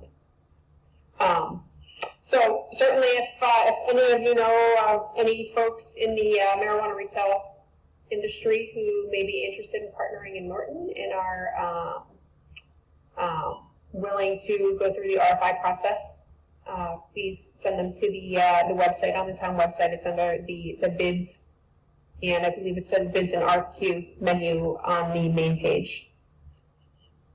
And I spoke with Paul Renee just to kind of add to yours. We're hoping in the next week or two to get the independent site up underneath the economic development page. Thanks, Michael. That's it, unless there are any questions. Thank you, Renee. Appreciate the update. Moving on, topic six, discussion of the reopening of Town Hall. Mr. Eunice. I just wanted to see if the board agrees. We're not comfortable on opening the town hall fully yet. We were thinking that, we'd wait a little longer, and I know Massachusetts is trending in the right direction. And we'd like to look at possibly allowing people in by appointment only if they absolutely have to come in to meet with the planning director or the building inspector or the town clerk, but strictly by appointment only. And I wanted to get the board's feeling on that. I'll open that up to the board for discussion. I'm certainly fine with that, with the stipulation that they have appropriate PPE. So everybody has to have a mask, and they have to maintain social distancing. And if anybody doesn't want to, then we don't allow them access. And we'll have a questionnaire about making sure they haven't been exposed to anybody or. Yeah, I thought legal said we couldn't do that. We couldn't do it for the meeting. Okay. For the town meeting, everybody has to have the right. I mean, I support the concept, I just want to make sure we're. Yeah. I think that with the town council is more concerned with people going to exercise their right to vote is a little different. Perfect. Any further discussion? Mr. Chairman? Yes, Mr. Larry. 2 questions. How do I get a town report if the town hall's closed, number 1? Unless I have to make an appointment with Lucia or have her hand it out the door. And number 2, the tax bills just went out. The last time they went out, I had to pay 50 cents to have my receipt sent back to me. If the door's open, I can spend $5 in gas to go up there and get my receipt first. I'm just wondering why other things are open, we had a town meeting, why we can't at least have some partial opening of the town hall. I'm done.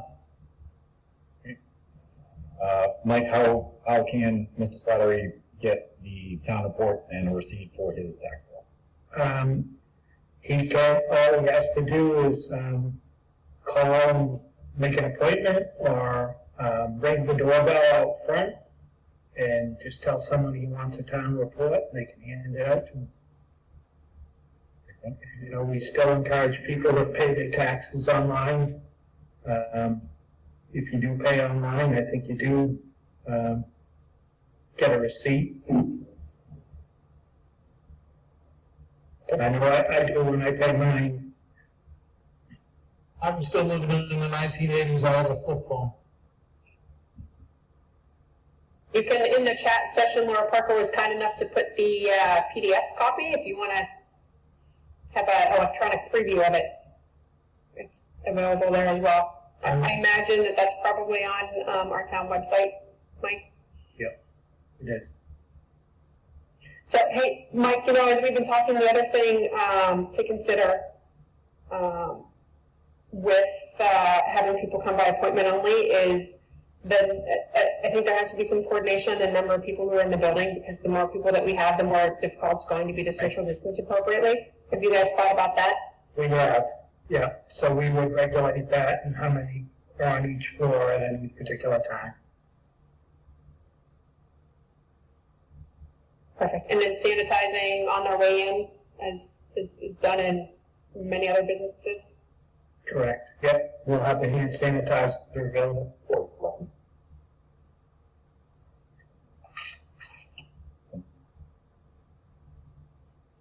Thank you all. Mike, I agree. I support the decision to remain it generally closed, open by appointment only. You're still able to serve the town in that manner and still ensure people are being safe. Thank you.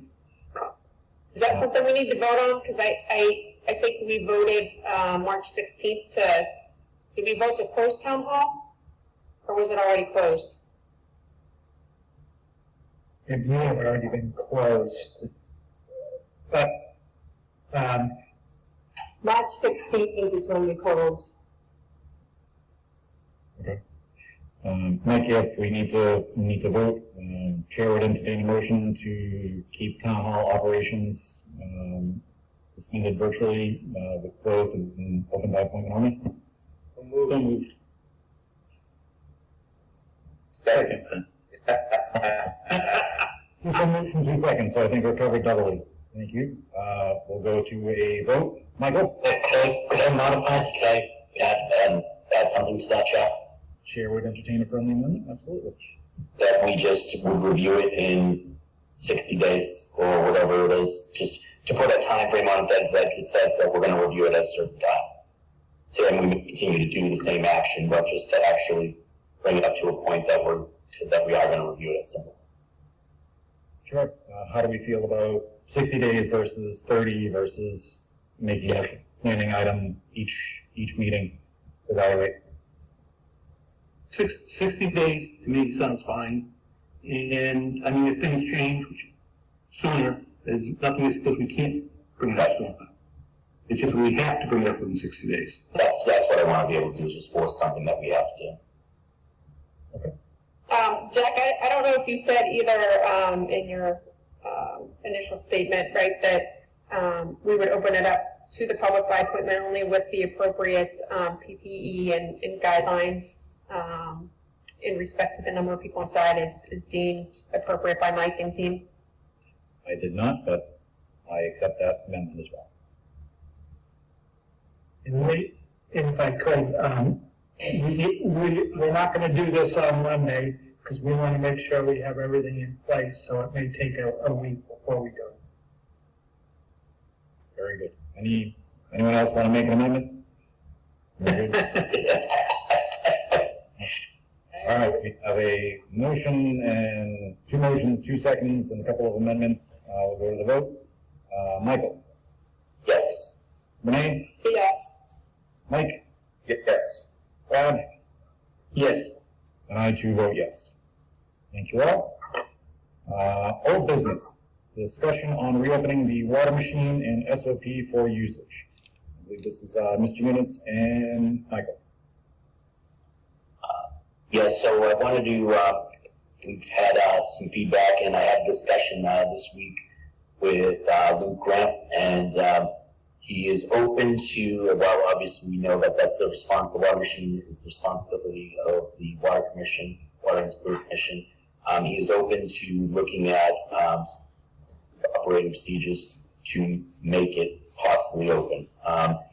There's a lot of work to be done that has to be done between now and then for actually it opening. But we're going to work on trying to get it open and create a operating procedure to do so. And some of the holdbacks are obviously some finances, maybe to clean the machine and so forth. That speaking to Mike, he said that we might be able to use some CARES money to make that happen. Did I miss anything, Mike, in that, or do you think that covers it all? No, that covers it. I know we talked about how it's, the machine is owned and controlled by the Water and Sewer Commission, so we need them to make a decision. And then we also wanted them to check with DEP again, because DEP weighed in on the closure, so we want to make sure that DEP approved of any plan. And the health agent as well, we want to make sure that he's okay with it as well. So it was a positive discussion with Luke to start looking at the possibilities of having this reopened. So I appreciated his conversation and his insight to kind of look at the options of possibly seeing how. And if I can add, I believe the last time that Mr. Grant was in front of the board, he did invite anyone who is interested in discussing the water dispenser with the Water Sewer Commissioners to attend their next meeting. I believe that was posted yesterday for the next week, Mike. Do you know offhand? When they meet again? Yes. Is it next Thursday? Yeah. It's a Thursday or Tuesday. I'd have to check, but I think they usually meet on Tuesdays. See if I can pull it up real quick. But I would encourage anyone who has strong feelings on this to please, yeah, it's Tuesday, 7/14 at 5:30 p.m. A link to the information is on the town calendar with the Zoom info as well. So I would encourage anyone that has strong feelings about the water dispenser to join in and please make your voice heard. Any other discussion on this topic?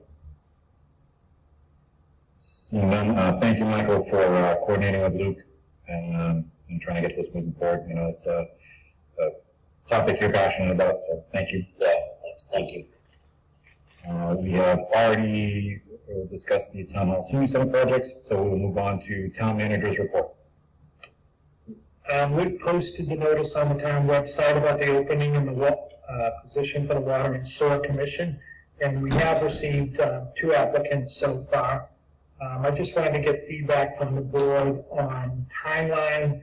Do you want to wait until the first meeting in August to give people time to apply in July? Does that sound reasonable? As long as it's advertised, I think it's fine.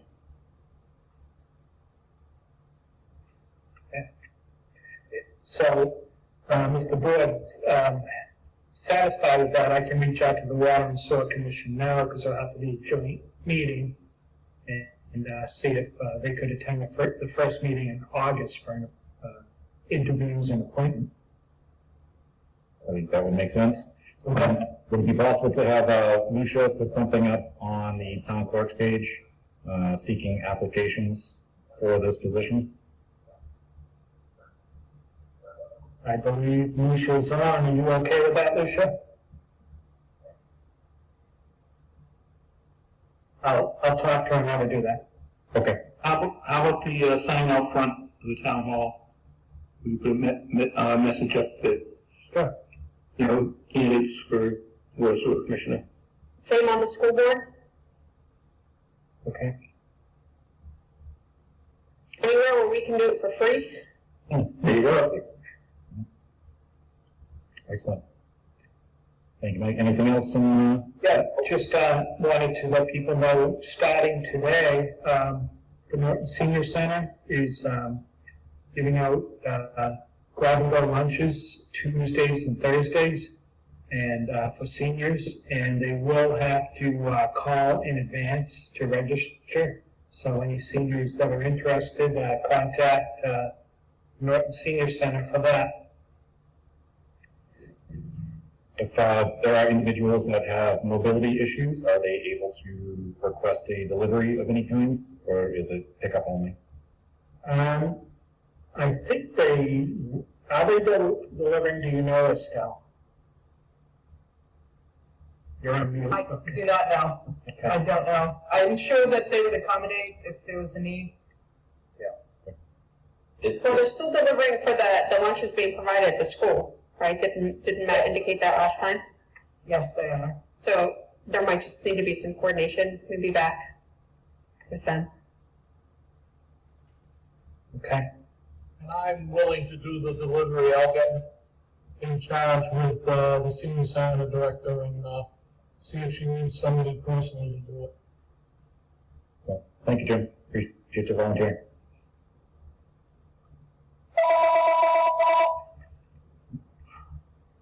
And if I could just do one more thing, Mr. Chairman. Absolutely.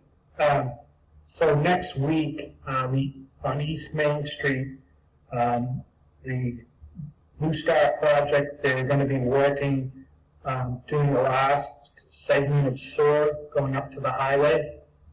So there will be detours, so people should be aware of that. Try and avoid that if you can. So they will be having 2 crews working out there right up down there 495. So at times there will be detours onto South Worcester Street and around. So people should be aware of that. Do you have any update on the traffic light installation, either at 495 or North and South Washington? I will forward to you, I just got, today, an updated timeline on, North and South, Worcester Street, on that, and no update yet on, what the timelines are out here. They had said that they were gonna start work, the second week in July. So, they're gonna start with clearing, any clearing they had to do, and, but they still had to order the lights, so I'm not sure what their timeline is yet. Okay. Thank you. Okay. Any other questions for Mike? Seeing none, we can move to Selectmen's report and mail. Mr. Toole? I think you covered it, Jack. I've gotten a lot of feedback and about the water machine, and I would encourage everyone to attend on Tuesday the Water and Sewer Commission to bring any concerns that they have about that and decide if the machine be reopened. Gotten probably about 3 requests on if they had been on the agenda, which sparked me to reach out to them. So, but that would be it. Okay. Ms. Belly? I have a couple things, thank you. Mike, this first one's for you. So I had an opportunity to go through my mail, so that about a bunch of these things came up. And at one of the February meetings, we had asked for the an inspection of the senior center, and you provided something to us from Chris, but I think it's more about, I think it was focused more on the reasons why it needs to be replaced, and not on are we up to code with some of the items similar to what was found in town hall. Can you just ask him to take a look at that, to address those items like proper lighting, exit paths, making sure that things aren't, you know, in the path of an exit. Okay. And then, do we need to, Mr. Polarity, I know that you officially submitted a resignation for the select board. Does that need to happen for the EDC, or are those just together? Oh, you're probably right. I should do it for the EDC. I'll send you a letter tomorrow. Okay, thank you. And then I'd like an agenda item on the next meeting just to announce that we'll have either a position or potentially an appointment for approval, as we have an alternate in the seat right now. Also, I know we talked about Juniper Beach and the gate. I believe the chief had recommended that a gate be installed. We had some discussion about electronic versus non-electronic. Do we have any updates on that? No, nothing other than what we had done previously. Okay, and then what about signage? That was in the email as well. I know that Jennifer, I don't know if any have been put up yet since our last meeting, but I know that Jennifer and the police department and the fire department were working with Keith Silver to have the highway department print up signs. So I'll check and see where they're at. Okay, can we talk about that the next Yep. meeting then? Sure. I'm sorry, were you going to say something else? I did see someone had said they were ticketing people down there, so I'm assuming that they have put up the signs for the fire access section down at Juniper Beach. So I'll have to check that. Okay, thank you. Also, too, there's I've received some emails or just questions about schools reopening, and I know that's not within our purview, of course, and the school committee and teams are working on that. But in respect to funds from the CARES Act, have you had discussions with Dr. Beata about the needs that the schools might have, and do we have an idea of projected costs to make sure that money's available, or any shortcomings if there are any? We have talked about that. I know that Dr. Beata is looking at some of the funds for learning from home, so any equipment they may have to buy, Chromebooks. Yeah, so we have looked at that. Okay. Have we in the discussions also allocated resources like PPE resources for the schools? Any requests that they put in, for expenses incurred for cleaning or PPE were all part of, what we submitted. Okay, that was part of that 400,000 you talked about earlier, or Yeah. last meeting? Okay, thank you. That was it for my emails. Thank you. That's me. We'll skip Mr. Flaherty. Mr. Burnham. Yeah, I just want to thank everybody for their support and understanding during my past year as chairman. And I hope everyone feels that I treat them fairly.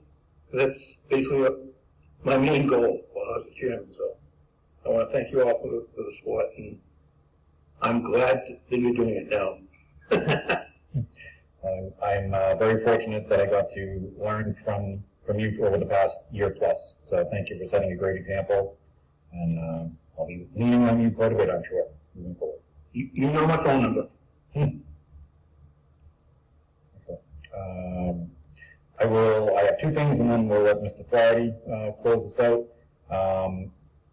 Someone had texted me during the meeting just to remind us that on Saturdays in September, we have soccer at the middle school.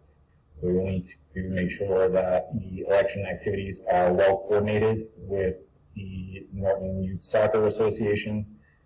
Parking is bad on a good day there, and when we start adding multiple more people for voting, that's going to be even more of a challenge. I believe Lucia has already talked to Dr. Byetta about that. And the other item I had, and Mike, I don't know if you know about this, but the progress on West Main Street sewer.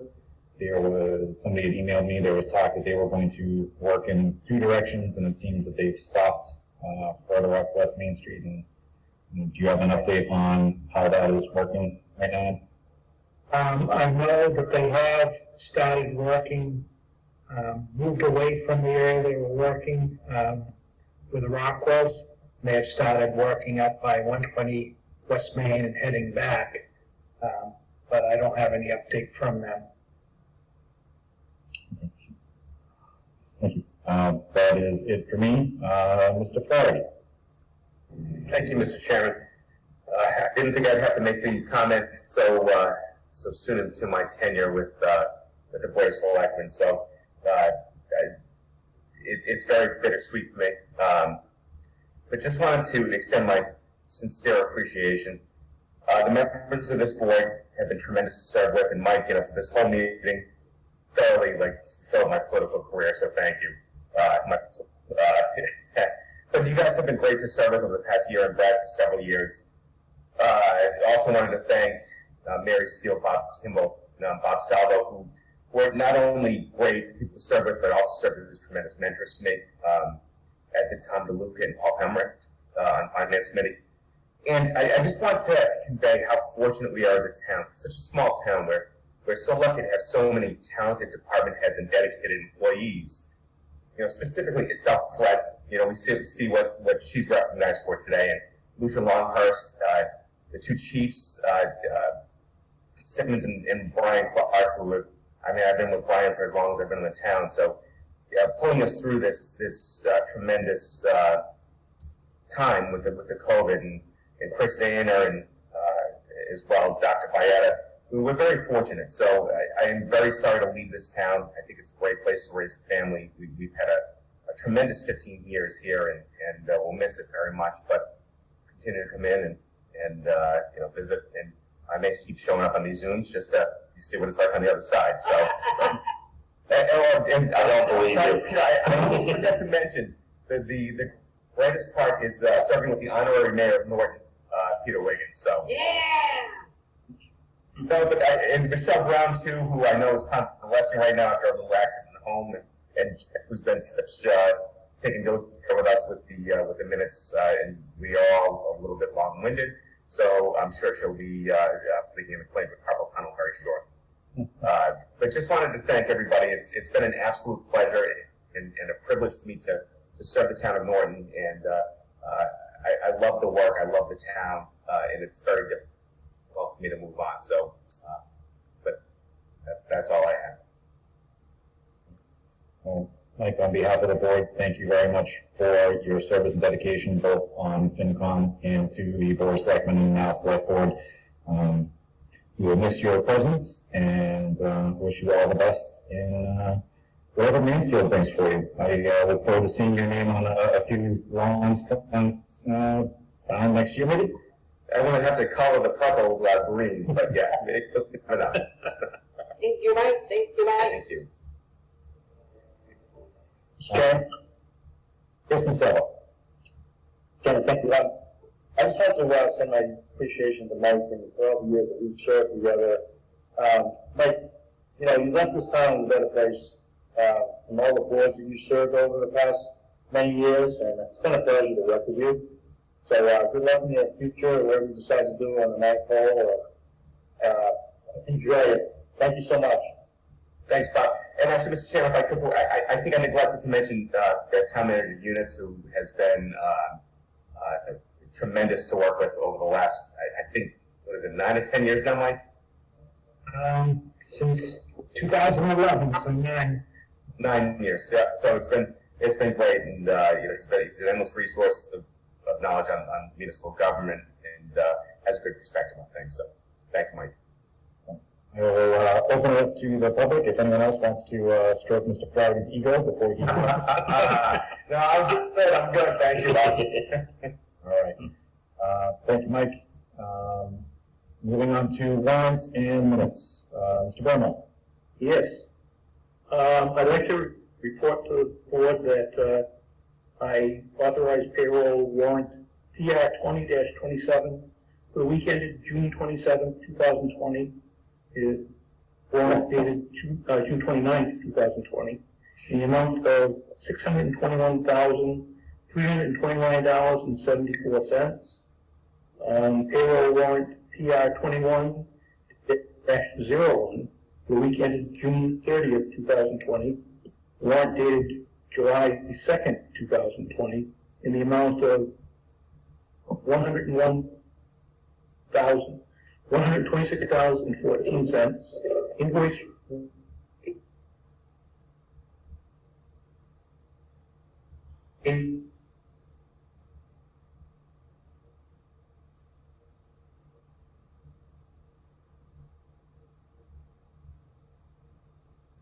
and invoice warrant AP 20-54 dated June 30th, 2020, in the amount of $27,778.41.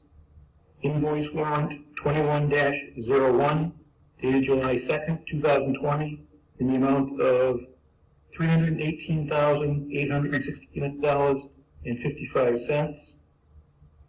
And invoice warrant AP 21-02 dated July 9th, 2020, in the amount of $1,611,979.62.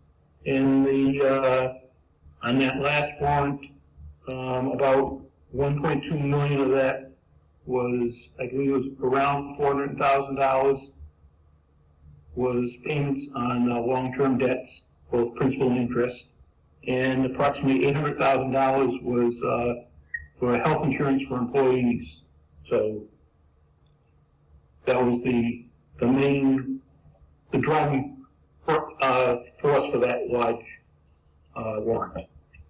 And that's it. Thank you very much. Section G, approved minutes.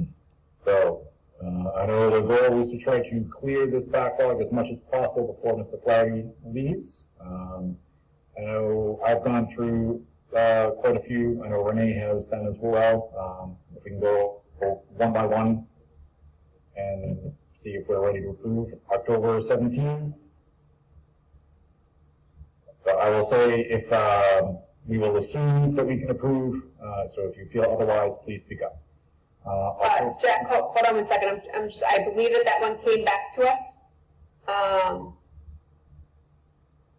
I'm just trying to find it in my email. So do you want to do one motion or you want to do a motion for each? I'd like to do one motion for as many as we can.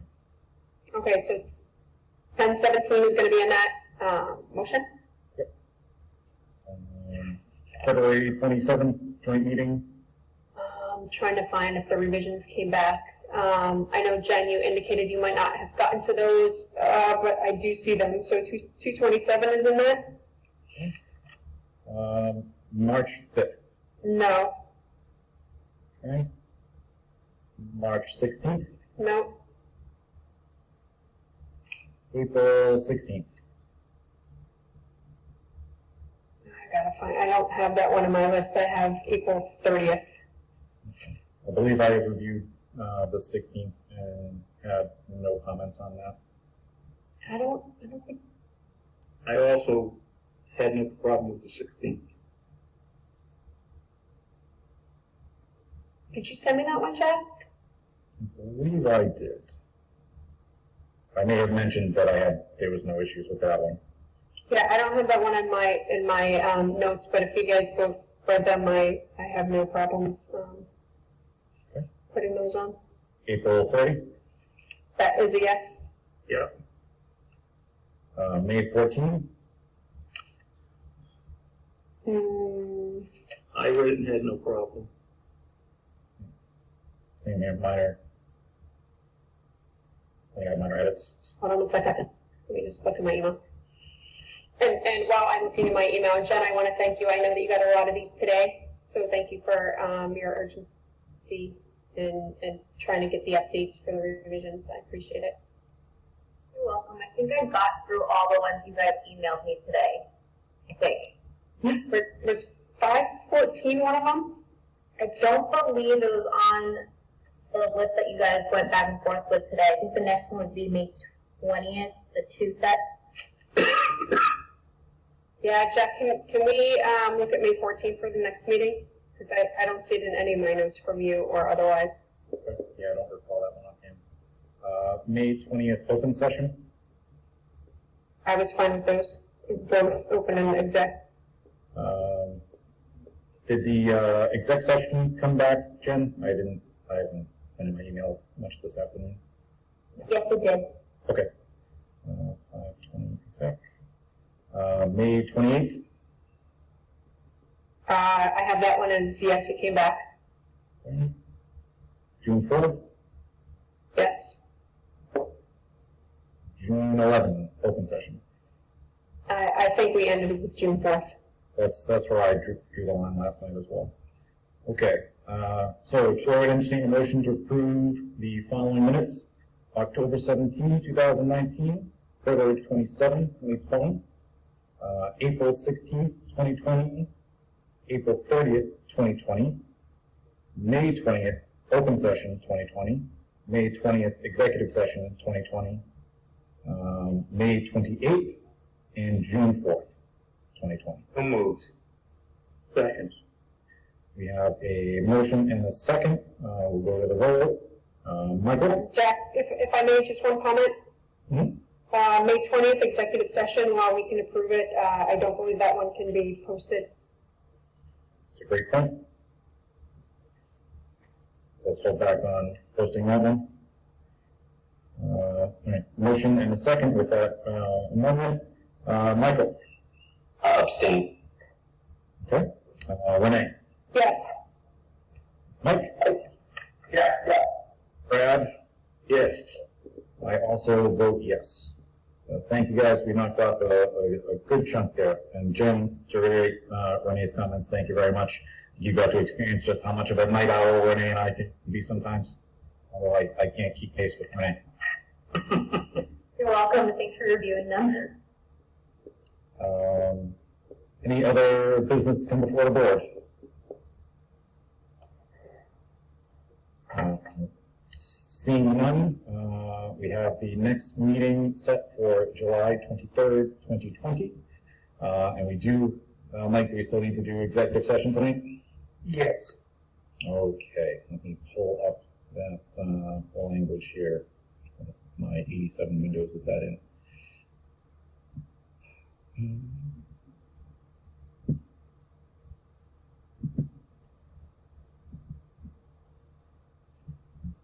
So, here we go. I declare under General Laws, Chapter 30A, Section 21A, 3, that the purpose of the executive session will be to discuss strategy with respect to collective bargaining with union and non-union personnel, because the discussion of the strategy in open session would compromise the purpose of the executive session, and with the board to not return to open session at the conclusion of the executive session.